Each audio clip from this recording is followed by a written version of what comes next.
Paper 23. The Solitary Messengers. Solitary messengers are the personal and universal core of the conjoint Creator. They are the first and senior order of the higher personalities of the Infinite Spirit. They represent the initial creative action of the Infinite Spirit in solitary function for the purpose of bringing into existence solitary personality spirits. Neither the Father nor the Son directly participated in this stupendous spiritualization. These spirit messengers were personalized in a single creative episode, and their number is stationary. Although I have one of these extraordinary beings associated with me on this present mission, I do not know how many such personalities exist in the universe of universes. I only know, from time to time, how many are of registry record as functioning for the time being within the jurisdiction of our super-universe. From the last Uversa report, I observed that there were almost 7,690 trillion solitary messengers then operating within the boundaries of Orvanton, and I conjecture that this is considerably less than 1/7 of their total number. 1. Nature and origin of solitary messengers. Immediately following the creation of the 7 spirits of the Havona circuits, the Infinite Spirit brought into being the vast core of solitary messengers. There is no part of the universal creation which is pre-existent to the solitary messengers except Paradise and the Havona circuits. They have functioned throughout the grand universe from near eternity. They are fundamental to the divine technique of the Infinite Spirit for self-revelation to and personal contact with the far-flung creations of time and space. Notwithstanding that these messengers are existent from the near times of eternity, they are all aware of a beginning of selfhood. They are conscious of time, being the first of the creation of the Infinite Spirit to possess such a time consciousness. They are the firstborn creatures of the Infinite Spirit to be personalized in time and spiritualized in space. These solitary spirits came forth in the dawn of time as full-fledged and perfectly endowed spirit beings. They are all equal, and there are no classes or subdivisions founded on personal variation. Their classifications are based wholly on the type of work to which they are assigned from time to time. Mortals start out as well-nigh material beings on the worlds of space and descend inward towards the great centers. These solitary spirits start out at the center of all things and crave assignment to the remote creations, even to the individual worlds of the outermost local universes, and even on beyond. Though denominated solitary messengers, they are not lonesome spirits, for they truly like to work alone. They are the only beings in all creation who can and do enjoy a solitary existence, albeit they equally enjoy association with the very few orders of universe intelligence with whom they can fraternize. Solitary messengers are not isolated in their service. They are constantly in touch with the wealth of the intellect of all creation, as they are capable of listening in on all the broadcasts of the realms of their sojourn. They can also intercommunicate with members of their own immediate core, those beings doing the same kind of work in the same superuniverse. They could communicate with others of their number, but they have been directed by the Council of the 7 Master Spirits not to do so, and they are a loyal group. They do not disobey or default. There is no record that a solitary messenger ever stumbled into darkness. The solitary messengers, like the universe power directors, are among the very few types of beings operating throughout the realms who are exempt from apprehension or detention by the tribunals of time and space. They could be cited to appear before no one except the 7 Master Spirits, but not in all the annals of the Master Universe has this Paradise Council ever been called upon to adjudicate the case of a solitary messenger. These messengers of solitary assignment are a dependable, self-reliant, versatile, thoroughly spiritual, and broadly sympathetic group of created beings derived from the third source and center. They operate by the authority of the Infinite Spirit, resident on the central isle of Paradise, and as personalized on the headquarters spheres of the local universes. They are constant partakers of the direct circuit emanating from the Infinite Spirit, even when they function in the local creations under the immediate influence of the local universe mother spirits. There is a technical reason why these solitary messengers must travel and work alone. For short periods, and when stationary, they can collaborate in a group, but when thus ensembled, they are altogether cut off from the sustenance and direction of their paradise circuit. They are wholly isolated. When in transit, or when operating in the circuits of space and the currents of time, if two or more of this order are in close proximity, both or all are thrown out of liaison with the higher circulating forces. They are short-circuited, as you might describe it in illustrative symbols. Therefore, they have inherent within them a power of automatic alarm, a warning signal, which unerringly operates to apprise them of approaching conflicts and unfailingly keeps them sufficiently separated as not to interfere with their proper and effective functioning. They also possess inherent and automatic powers which detect and indicate the proximity of both the inspired Trinity spirits and the divine thought adjusters. These messengers possess no power of personality extension or reproduction, but there is practically no work of the universes in which they cannot engage, and to which they cannot contribute something essential and helpful. Especially are they the great time-savers for those who are concerned in the administration of universe affairs, and they assist us all, from the highest to the lowest. 2. Assignments of solitary messengers. Solitary messengers are not permanently attached to any individual or group of celestial personalities. They are on duty, always by assignment, and during such service they work under the immediate supervision of those who direct the realms of their attachment. Among themselves they have neither organization nor government of any kind. They are solitary messengers. Solitary messengers are assigned by the Infinite Spirit to the following 7 divisions of service. 1. Messengers of the Paradise Trinity. 2. Messengers of the Havona circuits. 3. Messengers of the superuniverses. 4. Messengers of the local universes. 5. Explorers of undirected assignment. 6. Ambassadors and emissaries of special assignment. 7.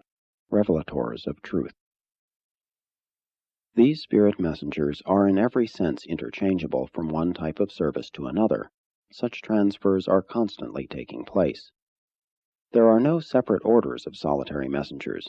They are spiritually like and in every sense equal. While they are generally designated by number, they are known to the Infinite Spirit by personal names. They are known to the rest of us by the name or number designative of their current assignment. 1. Messengers of the Paradise Trinity. I am not permitted to reveal much of the work of the group of messengers assigned to the Trinity. They are the trusted and secret servants of the deities, and when entrusted with special messages which involve the unrevealed policies and future conduct of the gods, they have never been known to divulge a secret or betray the confidence reposed in their order. And all this is related in this connection, not to appear boastful of their perfection, but rather to point out that the deities can and do create perfect beings. The confusion and turmoil of Urantia do not signify that the paradise rulers lack either interest or ability to manage affairs differently. The creators are possessed of full power to make Urantia a veritable paradise, but such an Eden would not contribute to the development of those strong, noble, and experienced characters which the gods are so surely forging out on your world between the anvils of necessity and the hammers of anguish. Your anxieties and sorrows, your trials and disappointments, are just as much a part of the divine plan on your sphere as are the exquisite perfection and infinite adaptation of all things to their supreme purpose on the worlds of the central and perfect universe. 2. Messengers of the Havona circuits. Throughout the ascendant career, you will be vaguely, but increasingly, able to detect the presence of the solitary messengers, but not until you reach Havona will you recognize them unmistakably. The first of the messengers you will see face to face will be those of the Havona circuits. Solitary messengers enjoy special relations with the natives of the Havona worlds. These messengers, who are so functionally handicapped when associating with one another, can and do have a very close and personal communion with the Havona natives. But it is quite impossible to convey to human minds the supreme satisfactions consequent upon the contact of the minds of these divinely perfect beings with the spirits of such near transcendent personalities. 3. Messengers of the superuniverses. The Ancients of Days, those personalities of Trinity origin who preside over the destinies of the 7 superuniverses, those trios of divine power and administrative wisdom, are bountifully supplied with solitary messengers. It is only through this order of messengers that the triune rulers of one superuniverse can directly and personally communicate with the rulers of another.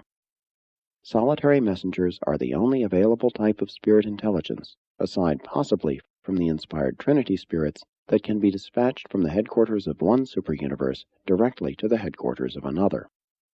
All other personalities must make such excursions by way of Havona and the executive worlds of the Master Spirits. There are some kinds of information which cannot be obtained either by gravity messengers, reflectivity, or broadcast. And when the Ancients of Days would certainly know these things, they must dispatch a solitary messenger to the source of knowledge. Long before the presence of life on Urantia, the messenger now associated with me was assigned on a mission out of Uversa to the Central Universe, was absent from the roll calls of Orvanton for almost 1,000,000 years, but returned in due time with the desired information. There is no limitation upon the service of solitary messengers in the superuniverses. They may function as executioners of the high tribunals or as intelligence gatherers for the good of the realm. Of all the super-creations, they most delight to serve in Orvanton, because here the need is greatest and the opportunities for heroic effort are greatly multiplied. In the more needy realms, we all enjoy the satisfaction of a more replete function. 4. Messengers of the local universes. In the services of a local universe, there is no limit upon the functioning of the solitary messengers. They are the faithful revealers of the motives and intent of the local universe Mother Spirit, although they are under the full jurisdiction of the reigning Master Sun. And this is true of all messengers operating in a local universe, whether they are traveling out directly from universe headquarters, or whether they are acting temporarily in liaison with constellation fathers, system sovereigns, or planetary princes.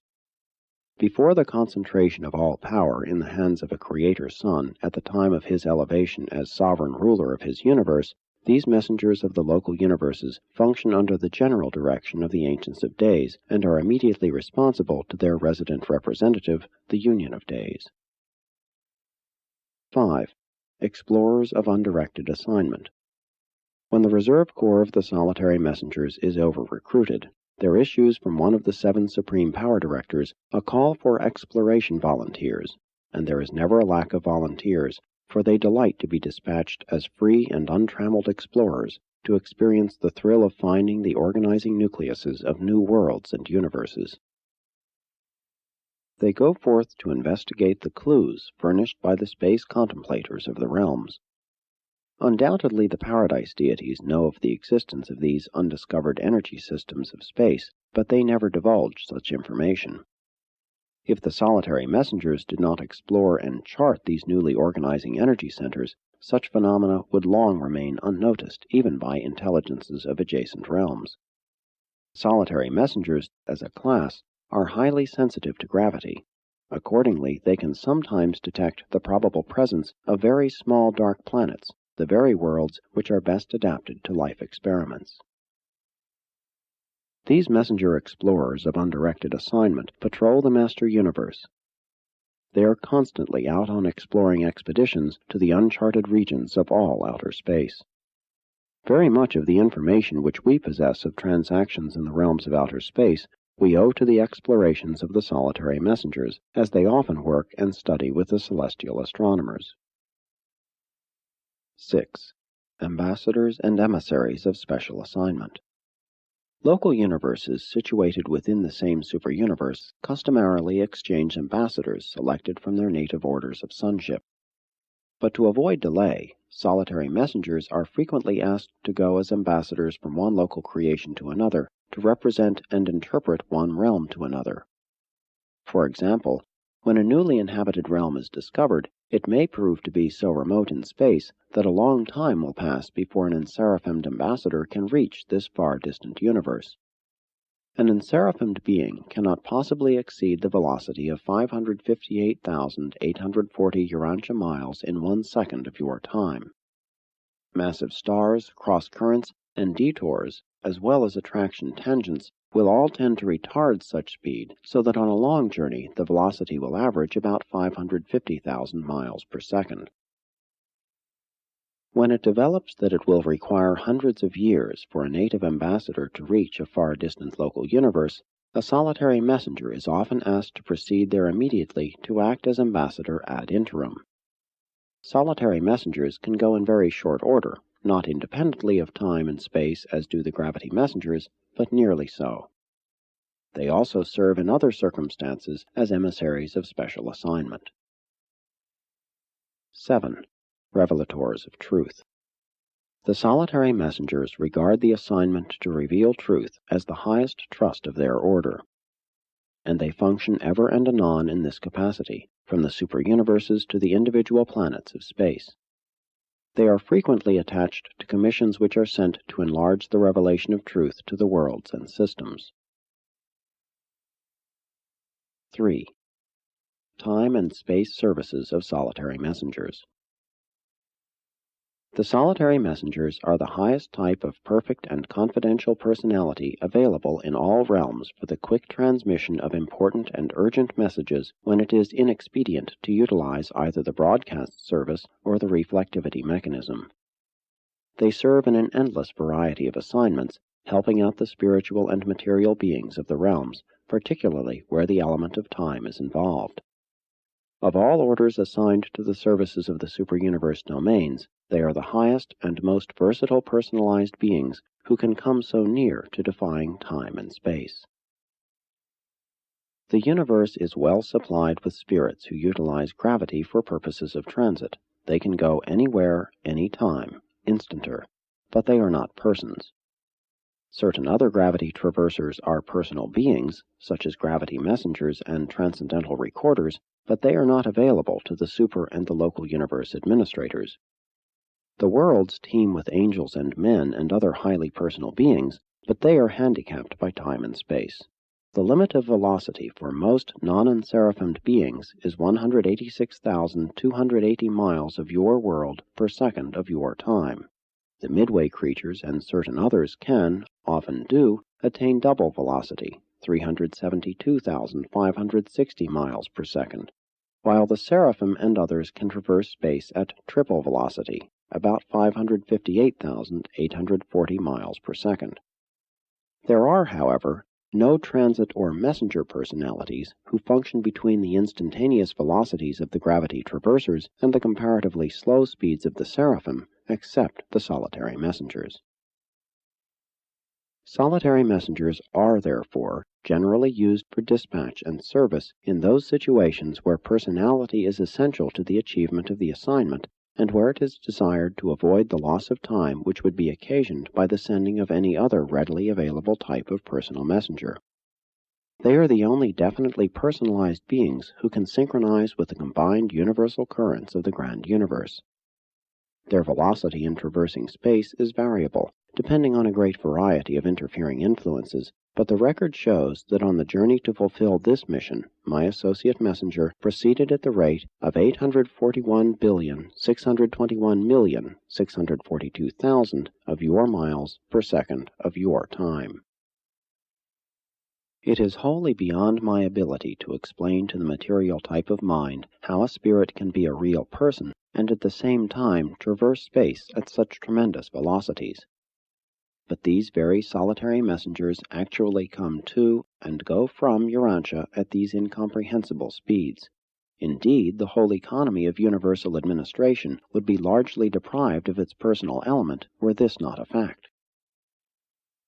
The solitary messengers are able to function as emergency lines of communication throughout remote space regions, realms not embraced within the established circuits of the grand universe. It develops that one messenger, when so functioning, can transmit a message or send an impulse through space to a fellow messenger about 100 light-years away, as Urantia astronomers estimate stellar distances. Of the myriads of beings who cooperate with us in the conduct of the affairs of the superuniverse, none are more important in practical helpfulness and time-saving assistance. In the universes of space, we must reckon with the handicaps of time.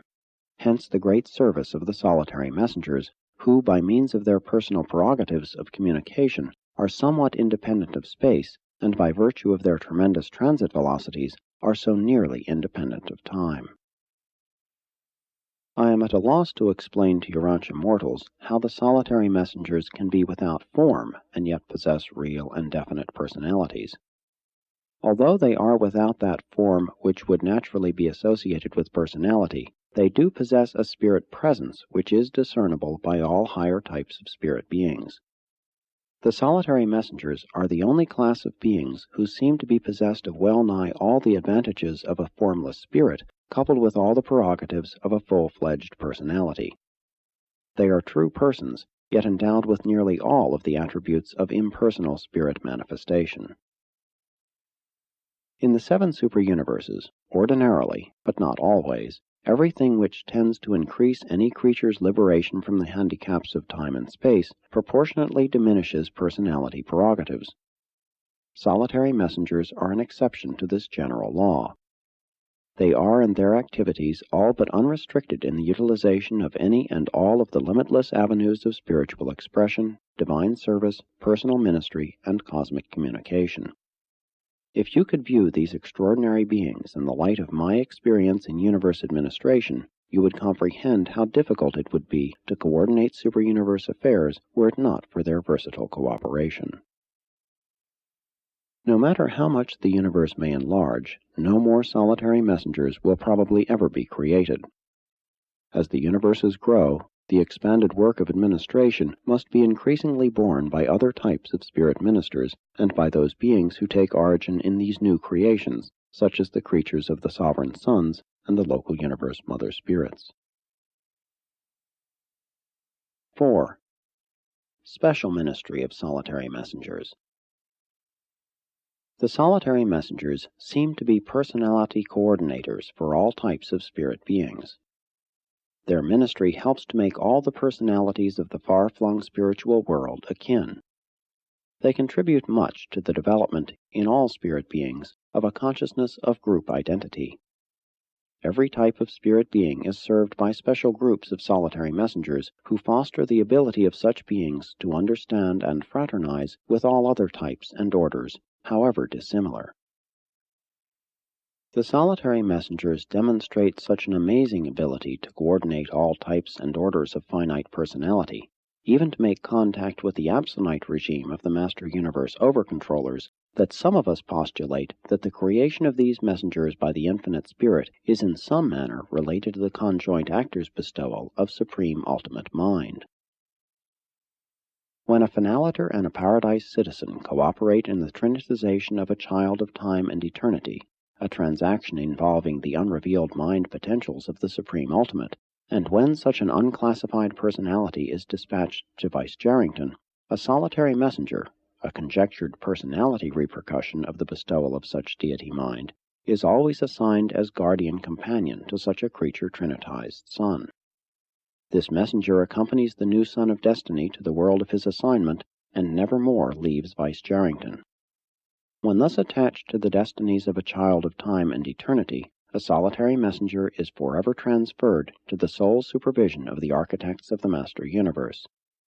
What the future of such an extraordinary association may be, we do not know. For ages, these partnerships of unique personalities have continued to foregather on Vice-Jarrington, but not even a single pair has ever gone forth therefrom. Solitary messengers are of stationary numbers, but the trinitization of the sons of destiny is apparently an unlimited technique.